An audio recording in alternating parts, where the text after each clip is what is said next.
So hello everyone, my name is Mohit and you are watching me on The Midnight Stories। मुचुमुरी गांव जो कि आंध्र प्रदेश की राजधानी अमरावती से कुछ 300 किलोमीटर दूरी है और इसी गांव के पुलिस स्टेशन में देर रात एक छोटी बच्ची की पुलिस कंप्लेंट दर्ज करवाई जाती है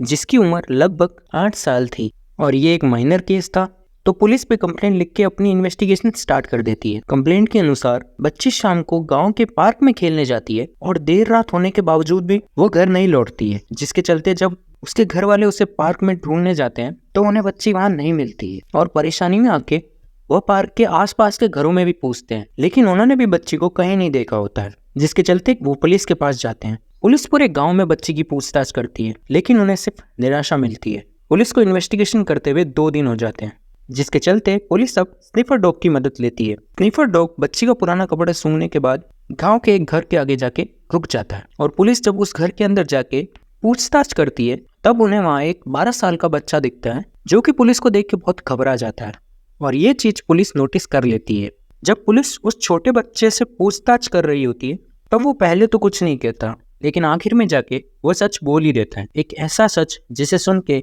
जितने भी लोग वहां खड़े थे सब दंग रह जाते हैं। 7 जुलाई 2024 को